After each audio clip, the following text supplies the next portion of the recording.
Hello friends, slate chalk and টকের আজকের নিবেদন সুনীল গঙ্গোপাধ্যায়ের একটি গল্প, এলাচের কৌটো। সাইকেল রিক্সা নিয়ে বাড়ি থেকে খানিকটা এগোনোর পরেই রত্নার মনে পড়ল একটা জিনিস নেওয়া হয়নি। সে ব্যস্ত হয়ে বলে উঠল, এই এই একটু থামো তো ভাই, একবার ফিরে যেতে হবে। রিক্সা চালক অপ্রসন্নভাবে মুখ ফিরিয়ে তাকালো। এই সময় দুদিক থেকে দুটো ট্রেন আসে, অনেক যাত্রী, তাই রিক্সাওয়ালাদের পোয়া বারো। কলকাতার ট্যাক্সি ড্রাইভারদের মতো রুক্ষ হয়ে ওঠে। কি যেন নিজের মনে গজগজ করতে করতে রিক্সাটা ফেরালো। সদর দরজা খুলিয়ে যেতে হলো দোতলায়। নিজের ঘরের টেবিলের ওপর রাখা আছে কৌটোটা। সেটা তাড়াতাড়ি ব্যাগে ভরে নিয়ে ফিরে যেতেই টান পড়ল আঁচলে। টেবিলের কোণায় যে চকটা উঠে গেছে সেইখানে আটকেছে। আঁচলটা ছাড়াতে গিয়ে শরীরটা কেঁপে উঠল রত্নার। আসল জিনিসটাই তো সে ভুলে গেছে, তার আইডেন্টিটি কার্ড। এটা না থাকলে তো সে ঢুকতেই পারতো না। আঁচলটা আটকালো বলেই তো তার মনে পড়ল। এটা যেন অলৌকিক ব্যাপার, ঠিক যেন কেউ তার আঁচল ধরে টেনে মনে করিয়ে দিল, ঠিক যেন ব্যাখ্যা করা যায় না। রিক্সা চালক বলল, অনেক টাইম লেগে গেল দিদি, 1 টাকা বেশি লাগবে। তর্ক করতে ইচ্ছে করল না রত্নার। দেবে সে 1 টাকা, কিন্তু কথা খরচ করবে না। এই সময়টাতেই মফস্বল শহর সবচেয়ে বেশি জেগে ওঠে। ট্রেন আসে, দোকানপাট খোলে, স্কুল কলেজে ছেলেমেয়েরা বেরোয়, হাসপাতালেও ভিড় হয়।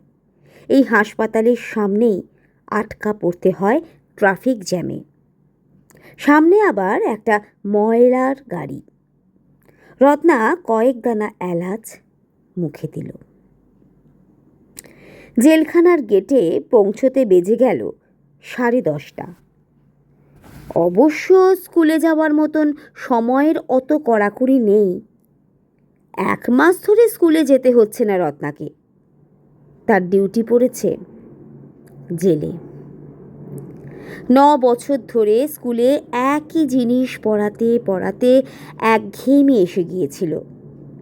সেই তুলনায় এখানকার কাজ তার ভালোই লাগছে, অন্যরকম অভিজ্ঞতা। গেটের কাছে এসে কার্ডটা বের করল রত্না। তাতে তার ছবি লাগানো আছে। প্রথম দিন তাকে সঙ্গে নিয়ে এসেছিলেন সুতোপাদি। তিনি হাসতে হাসতে বলেছিলেন, কার্ডটা সাবধানে রাখিস, দেখিস ভেতরে যেন কেউ জোর করে কেড়ে না নেয়, তাহলে কিন্তু তুই আর বেরোতেই পারবি না, এই গেটে আটকে দেবে। কেউ অবশ্য কেড়ে নেওয়ার চেষ্টাও করেনি এর মধ্যে, তবে 2-3 জনের চোখের দৃষ্টি দেখলে ভয় ভয় করে। জেলখানা। প্রথম দিন ঢুকে সত্যিই অবাক হয়েছিল রত্না। জেলখানার ভেতরটা কেমন হয় তার স্পষ্ট ধারণা ছিল না। গল্প উপন্যাসে পড়ে মনে হতো অন্ধকার অন্ধকার ঘর, লোভী আর হিংস্র চেহারার পাহারাদার, লোহার দরজা, ডান্ডা বেড়ি, আর মানুষ হয়েও অনেকের অমানবিক ব্যবহার। আগেকার দিনের রাজবন্দীদের লেখা কয়েকটা বই পড়েছে রত্না অল্প বয়সে। ভালো মনে নেই, বেশি মনে আছে সতীনাথ ভাদুড়ির জাগরি আর জয়া মিত্রের হন্যমান। জাগরিতে একটি অধ্যায়ের নাম আওরাত কিতা, মা, আর জয়া মিত্রের বইটাতেও জেলের মধ্যে মেয়েদের কথাই প্রধান। সতীনাথ ভাদুড়ির একটা গ্রন্থাবলী আছে বাড়িতে। এখানে আসবার পর রত্না একবার ভেবেছিল জাগরিটা আর একবার পড়ে ঝালিয়ে নেবে। ওরে বাবা, কি সাংঘাতিক বই!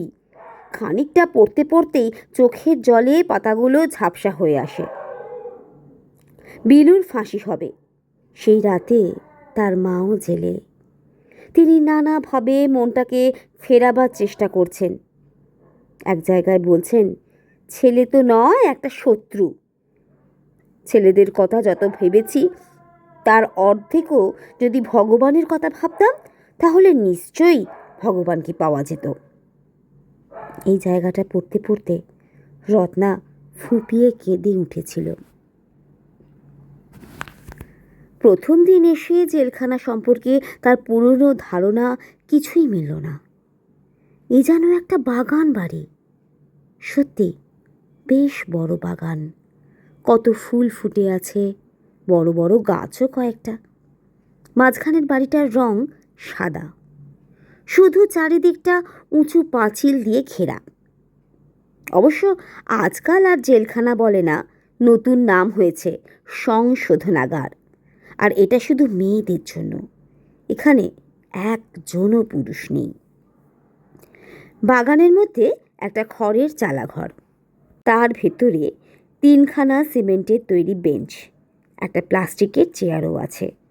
আজ অবশ্য শীত পড়েছে একটু একটু, রোদ বেশ মোলায়ম, বাইরেও বসা যায়। নানা বয়সের নারী, তবে 18-র নিচে কেউ নেই। ওপরের সীমা 45-50। কেউ উৎকট গম্ভীর, কেউ বেশি কথা বলে, কেউ ঝগড়া ছাড়া থাকতেই পারে না। অনেকেরই শরীরে রূপ নেই, স্বাস্থ্য ভালো নয়। রত্না ধীর পায়ে বাগানের মধ্য দিয়ে হেঁটে এসে চালাটার মধ্যে চেয়ারে বসল। সে নিজে থেকে কারোকেই ডাকে না। মিনিট 5 সে বসে রইল চুপ করে। তারপর দুটি তরুণী দৌড়তে দৌড়তে এসে দাঁড়ালো, হাত পাতল তার সামনে। রত্না কৌটো খুলে কয়েকটা করে এলাচ দানা দিল তাদের হাতে। টপ করে তারা মুখে পুরেই ওদের একজন জিজ্ঞেস করল, দিদি আপনি পান খান না? এই প্রশ্নটা তাকে এখানকার অনেকেই করে প্রথম দিন থেকে, অর্থাৎ ওদের পান খাবার নেশা। রত্নার পান খাওয়ার অভ্যেস থাকলে নিশ্চয়ই সে পানের ডিবে রাখত, ওরা চেয়ে নিত। কিন্তু রত্না কখনো পান খায়নি, এমনকি বিয়েবাড়িতেও সে পান নেয় না। পানের পিক ফেলার দৃশ্যটা তার অশ্লীল মনে হয়। অনেক দিন থেকেই এলাচ দানা খায় রত্না। আগে তার কাছে একটা ছোট্ট রূপোর কৌটো থাকতো, এখন এখানকার অনেককে দিতে হয় বলে সে একটা বড় টিনের কৌটো রাখে। এলাচের দামও বেশি। রত্না লক্ষ্য করেছে এরা অনেকেই বাইরে থেকে কিছু কিছু জিনিস আনায়। কী উপায় তা সে জানে না। কেউ কেউ শুধু দোক্তা খায়, কয়েকজনকে সে বিড়ি টানতেও দেখেছে। এক মাঝবয়সী স্থূলাঙ্গিনী একদিন তাকে ফিসফিস করে বলেছিল, দিদি আমার জন্য ইসবগুলের ভুসি এনে দেবে, আমি তোমায় পয়সা দেব। রত্না রাজি হয়নি। যত তুচ্ছ জিনিসই হোক, বাইরে থেকে এদের জন্য কিছু এনে দেবার নিষেধ আছে। এখানকার সুপার সুতোবাদী বলেছিলেন, তুই এরা কে, কোন কারণে জেল খাটছে তা কখনো জিজ্ঞেস করবি না, এদের জীবন কাহিনী জানতে চাইবি না। তাহলে এক একজন সম্পর্কে মনের মধ্যে একটা ধারণা গেঁথে যাবে। বরং খোলা মন নিয়ে সবাইকে সমান মনে করাই উচিত। রত্না কখনো কাউকে কিচ্ছু জিজ্ঞেস করেনি, তবু কি করে যেন জেনে গেছে এখানে অন্তত 3জন খুনের আসামি, নিজের হাতে খুন করেছে, যাবজ্জীবন বন্দিনী। তাদের মধ্যে একজন রত্নার ছাত্রী। জেল কর্তৃপক্ষ ঠিক করেছিলেন এখানকার মেয়েদের নানা রকম হাতের কাজ শেখাবার সঙ্গে সঙ্গে লেখাপড়া শেখাবারও চেষ্টা হবে, যাতে কারাবাস থেকে মুক্ত হওয়ার পর তারা সুস্থ জীবনে প্রতিষ্ঠিত হতে পারে।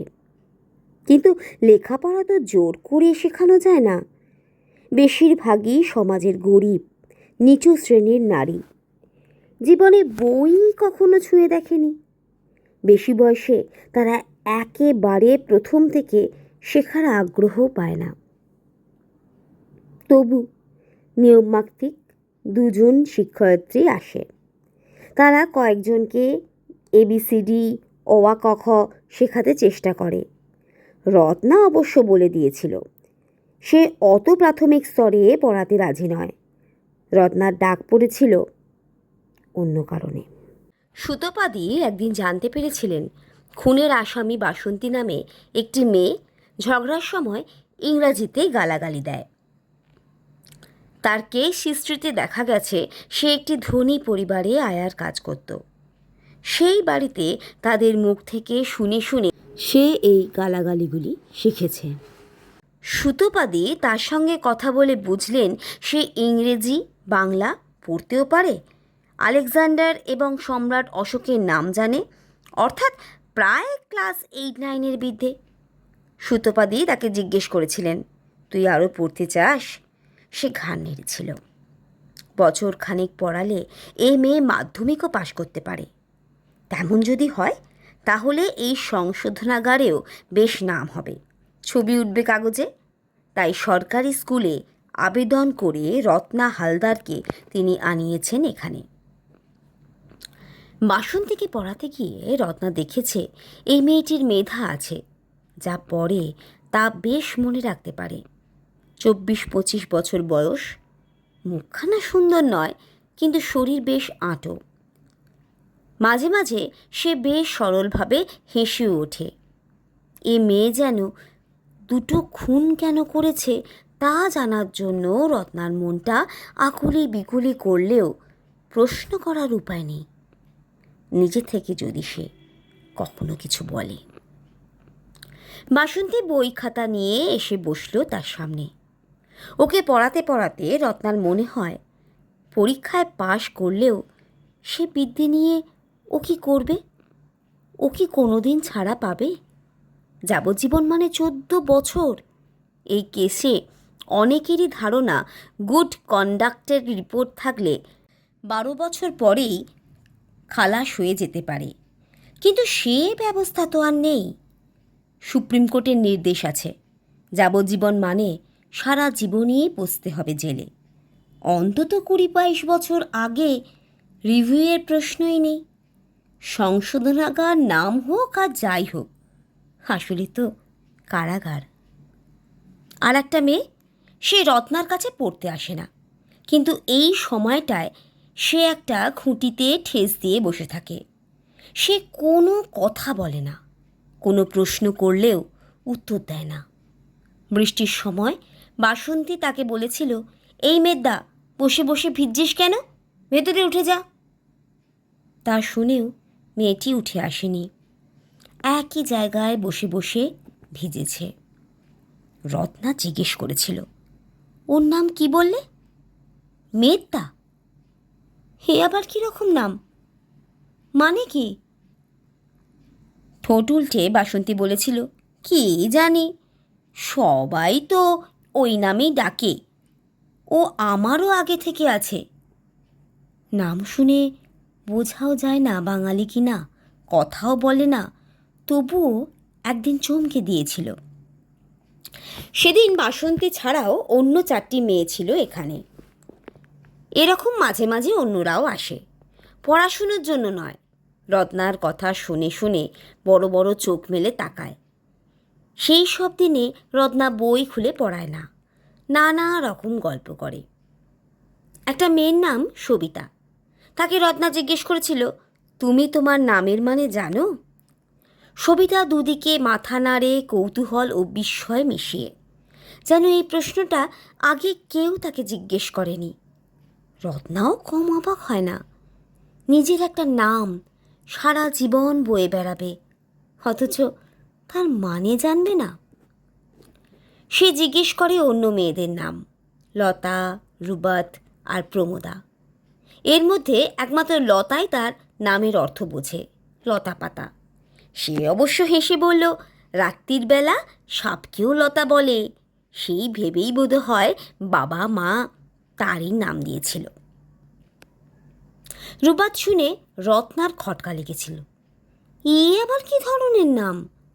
মেয়েটার নাকে একটা নাকছাপি, মুখে এমন একটা ভাব আছে যাতে মুসলিম বলে মনে হয়। কী ভাবের জন্য এমন মনে হয় তা বলা শক্ত।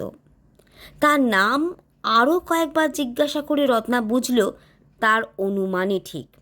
মেয়েটির নাম রুবায়াত, ঠিক উচ্চারণ করতেও পারে না। সে বলেছিল, তোমার নামের মানেটা খুব সুন্দর। রুবাই হচ্ছে 4 লাইনের এক ধরনের কবিতা। কবিতা জানো তো, পদ্য কিংবা ছড়ার মতো। তার থেকে রুবাইয়াত। ওমর খৈয়াম নামে একজন বড় কবি রুবাইয়াত লিখেছেন। অন্য গল্প সে একদিন বলবে। আর প্রমোদা হচ্ছে সুন্দরী মেয়ে। হ্যাঁ প্রমোদা, তুমিও তো সুন্দর। আর সবিতা, তুমি হচ্ছ আকাশের সূর্য।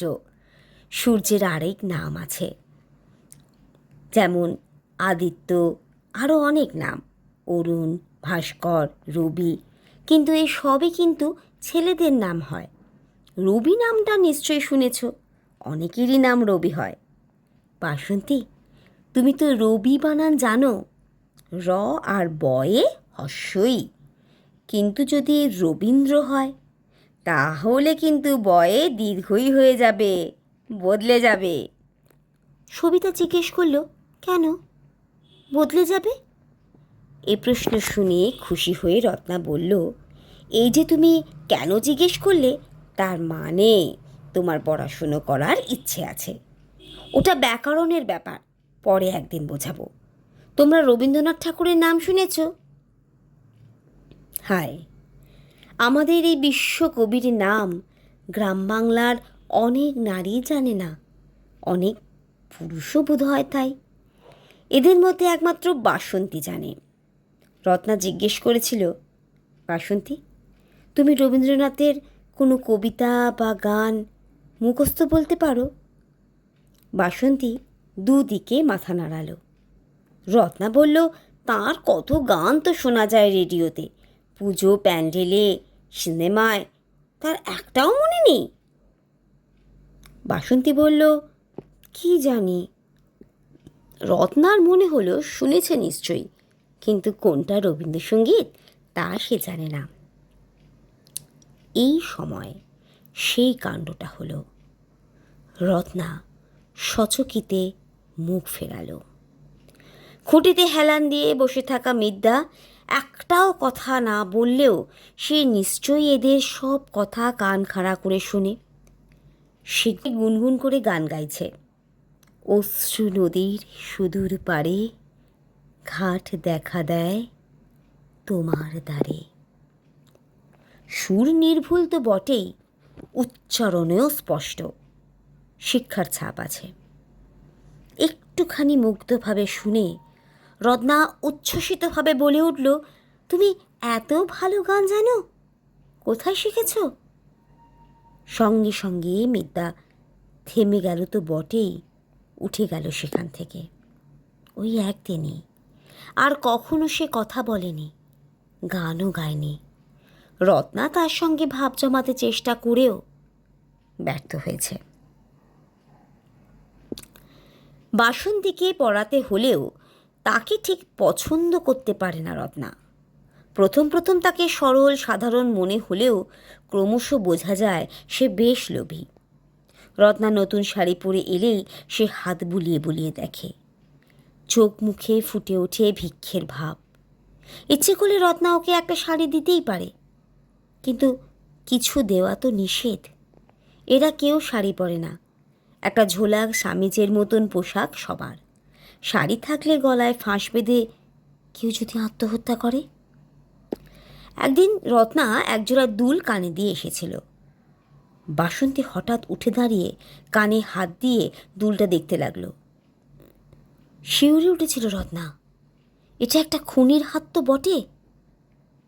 একদিন বাসন্তী নিজে থেকেই বলল যে এখান থেকে ছাড়া পেলে সে আর লোকের বাড়িতে কাজ করবে না, চাকরি নেবে। শুনে খুবই অস্বস্তি বোধ করেছিল রত্না। খুনি হিসেবে যার শাস্তি হয়েছে তাকে কি কোনো স্কুল চাকরি দেবে? মনে হয় না। তাছাড়া ওর মেয়াদ শুরু হয়েছে মাত্র 3 বছর আগে। যদি কখনো ছাড়াও পায় তাও 15-20 বছরের আগে তো নয়। তখন ওর বয়স কত হবে? এসব কথা বলে ওকে নিরাশ করতে চায়নি রত্না। যারা পড়াশুনো করতে চায় না তারাও রত্নার কাছে এসে এলাচদানা চায়। সবাইকে নিয়মিত খাওয়াতে গেলে সে 2 দিনেই ফতুর হয়ে যাবে। সেজন্য সে একটা শর্ত আরোপ করার কথা ভেবেছিল একবার, যে যে পড়তে চাইবে শুধু তাদেরই দেবে। তারপরই মনে হয়েছিল জোর করে পড়িয়েই বা কী হবে? পড়াশুনো না করলেই বা কী আসে যায়? সামান্য কয়েকটা এলাচদানা প্রত্যাখ্যান করা যায় না। তাই এখন যতক্ষণ থাকে ততক্ষণ দেয়, ফুরিয়ে গেলে কৌটোটা উল্টিয়ে দেখায়। সে এখন ছোট এলাচের বদলে বড় এলাচ কেনে, একটু সস্তা হয়। মিদ্যা নামের মেয়েটি কোনোদিন এলাচ চায়নি।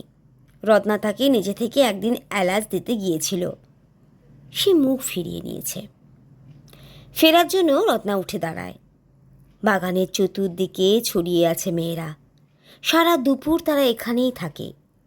কয়েকজন দল বেঁধে কী সব খেলে, কয়েকজন নিজেদের মধ্যে কথা কাটাকাটি করে।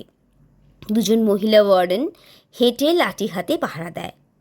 কোথাও যদি কথা কাটাকাটি এক সময় হাতাহাতিতে গড়িয়ে যায় তখন ওয়ার্ডেনরা এসে তাদের মারে, বেশ নিষ্ঠুরের মতোই জোরে পেটায়। রত্নার মনে হয় এই যে এতজন মেয়ে, এদের দেখলে বোঝাই যায় না এরা সবাই জেল খাটার মতন অপরাধ করেছে। বাইরের সাধারণ মেয়েদেরই মতো হয়। অবশ্য বাইরে সেসব সাধারণ মেয়েদের মধ্যেও কি অপরাধী নেই?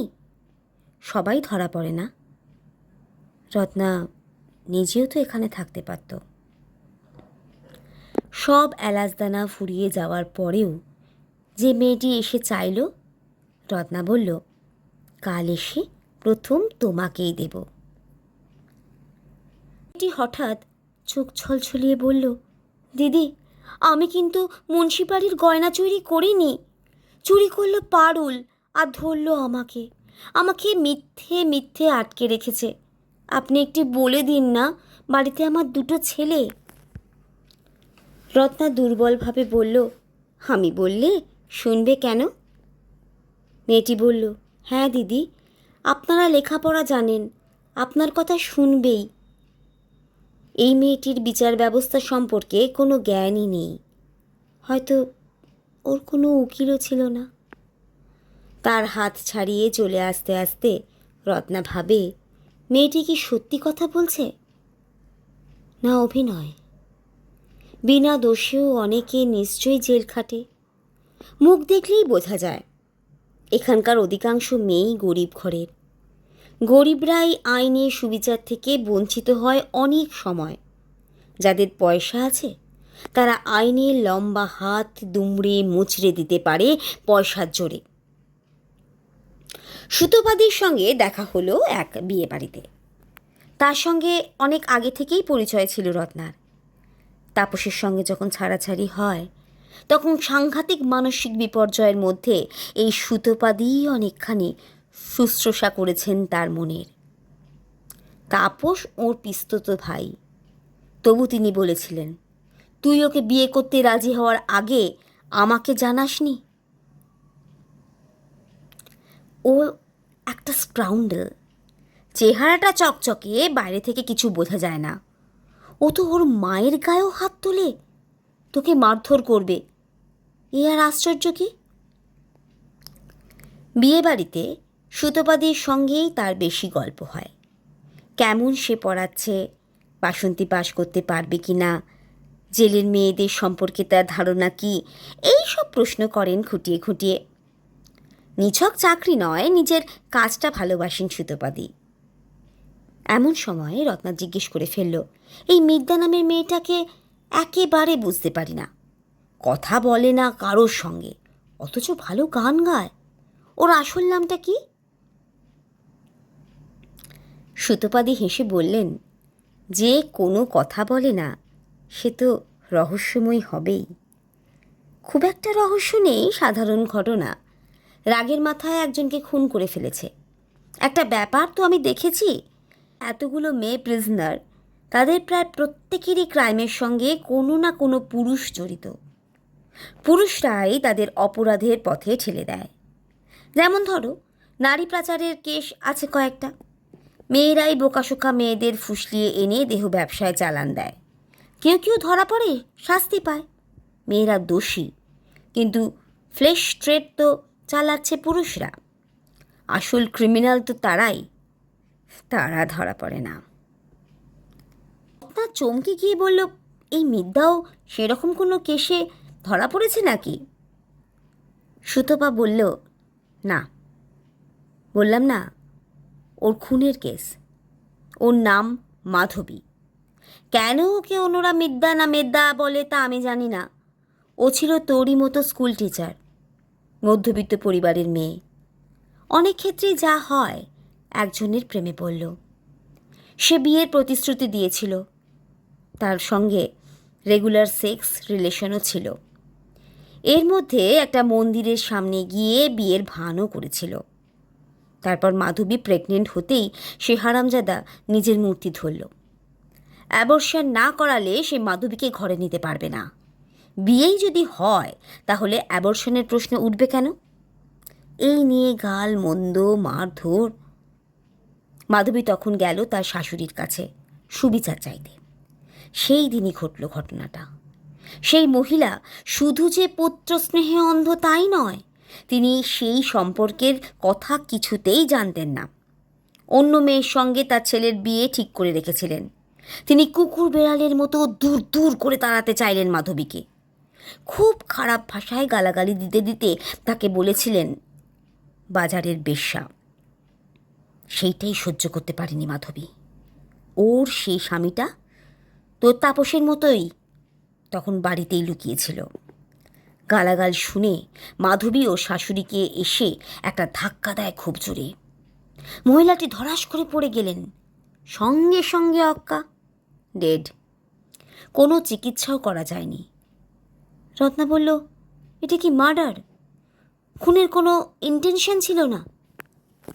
সুতাপাতি বলল, ম্যানস্লটার বলা যায়, কিন্তু ওদের পক্ষের উকিল ভয়ঙ্করভাবে কেসটা সাজিয়েছিল। একটা হাতুড়ি মার্ডার ওয়েপন হিসাবে দেখিয়েছিল। জাজ লাইফ ইমপ্রিজমেন্ট দিয়ে দিলেন। অবশ্য একটা আপিলের মামলা তো এখনও ঝুলে আছে। এর মধ্যে ওর পেটের বাচ্চাটাও নষ্ট হয়ে গেছে। এখানেও তুই দেখ, সব নষ্টের মূলে ওই হারামজাদাটা। কিন্তু তার কোনো শাস্তি হলো না, আইনের ফাঁক দিয়ে বেরিয়ে গেল। সুতপাদি মাধবীর পাষণ্ড স্বামীর সঙ্গে তাপসের তুলনা করায় রত্না কেঁপে উঠেছিল। হ্যাঁ, তুলনা করা যায় তো বটেই, কিন্তু রত্নার মনে পড়ছিল অন্য কথা। তাপস যেদিন তাকে প্রথম লাথি মারে, সেদিন অপমানে দুঃখে সে শুধু কেঁদেছিল। মাঝে মাঝে এরকম চলার পর তাপস আরও হিংস্র হয়ে উঠল। একদিন তার উরুতে সিগারেটের ছ্যাঁকা দিয়েছিল। সেদিন কি রত্না ভাবেনি সে তাপসকে খুন করবে?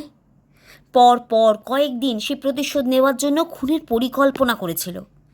বিষ খাওয়াবে, না ঘুমের মধ্যে ওর গায়ে কেরোসিন ঢেলে আগুন লাগিয়ে দেবে। কাগজে সেই সময় একটা খবর বেরিয়েছিল, বিদেশে একটি মেয়ে তার স্বামীর অত্যাচার সহ্য করতে না পেরে তার পুরুষ সঙ্গটা কেটে দিয়েছিল। শেষ পর্যন্ত রত্না কিছুই পারেনি, তার সাহসে কুলোয়নি। এক বস্ত্রে পালিয়ে এসেছিল। খুনের ইচ্ছেটাও কি অপরাধ নয়? সত্যি সত্যি খুন করলে রত্নারও স্থান হতো এই জেলে। তার উরুতে এখনও সেই পোড়া দাগটা আছে। দিন দুয়েক পর জেলের বাগানে গিয়ে রত্না একটা অভূতপূর্ব দৃশ্য দেখল। সেই চালাঘরটার মাঝখানে দাঁড়িয়ে গান গাইছে মেদ্দা, অর্থাৎ মাধবী। তাকে ঘিরে আছে 20-25টা মেয়ে। কয়েকজন তাল দিচ্ছে গানের সঙ্গে। মাধবী গাইছে। মম চিত্তে নীতি নৃত্যে কে যে নাচে, তাতা থই থই তাতা থই থই তাতা থই থই। রত্না কাছে গিয়ে দাঁড়াতেই অনেকে মিলে কলস্বরে জানালো মেদ্দা খালাস হয়ে গেছে। আপিলে বেকসুর মুক্তি পেয়েছে মেদ্দা। হাইকোর্টে খারিজ হয়ে গেছে অভিযোগ। হাতুড়িটিতে শুকনো রক্তের দাগ মানুষের নয়, মুরগির। ও শাশুড়ির গুরুতর হৃদরোগ ছিল। আগে দুবার অ্যাটাক হয়ে গেছে। মাধবী যে তাকে ধাক্কা দিয়েছে কিংবা কতটা জোরে তার কোনো প্রত্যক্ষ প্রমাণ নেই। ঠিক সেই সময় অন্য কেউ সেখানে উপস্থিত ছিল না। বাড়ির দাসীটি স্বীকার করেছে সে ছিল কলতলায়। শব্দ শুনে ছুটে আসে। অত্যাধিক উত্তেজনায় ওই রকম রুগীর হঠাৎ হার্ট ফেলিওর হতে পারে। রত্না ভেবেছিল মাধবীর যে মোহমান অবস্থা এবং কারোর সঙ্গে কথা না বলা, তা বোধ হয় গভীর অনুতাপের জন্য। মধ্যবিত্ত ঘরের শিক্ষিত মেয়ে, খুনটুনের মতো ব্যাপারে নাম জড়িয়ে যাওয়াতে চরম অপমান। কিন্তু তা তো নয়। মুক্তির খবর শুনেই সে এত খুশি। গান শেষ করে সে একজন মেয়েকে জড়িয়ে ধরে বিদায় জানাচ্ছে। এতদিন সে কথা বলতো না, তবু সে সকলের নামই জানে, নাম ধরে ডাকছে। একবার সে রত্নার দিকে ফিরতেই রত্না বলল, আমিও খুব খুশি হয়েছি। রত্না এলাচের কৌটোটা খুলে বাড়িয়ে দিল তার দিকে। বেশ কয়েকটা এলাচ দানা তুলে নিয়ে মুখে দিল মাধবী। একটু চিবিয়ে নিয়ে বলল, বাহ, কি সুন্দর স্বাদ হয়ে গেল মুখে, আগে খাইনি কেন? রত্না বলল, আমি তো আগেও তোমাকে দিতে চেয়েছিলাম, তুমিই নাওনি। আরও দুবার বাহ বাহ করে মাধবী বলল, ঠিক আছে, ফিরে এসে আবার খাবো। আমি তো শিগগিরই ফিরে আসছি এখানে। রত্না চকিতভাবে বলল, কেন? ফিরে আসবে কেন? তোমার তো পুরোপুরি, ওরা কি সুপ্রিম কোর্টে যাবে? রত্নার দিকে স্থির দৃষ্টিতে চেয়ে থেকে মাধবী শান্ত গলায় বলল, না, সেজন্য নয়। বাইরে বেরিয়ে আমাকে তো একটা খুন করতে হবে। যে আমার নামে এই অপবাদ দিয়েছে, আমার পেটের সন্তান নষ্ট করেছে, তাকে শাস্তি না দিতে পারলে আমার বেঁচে থাকার মূল্য কি?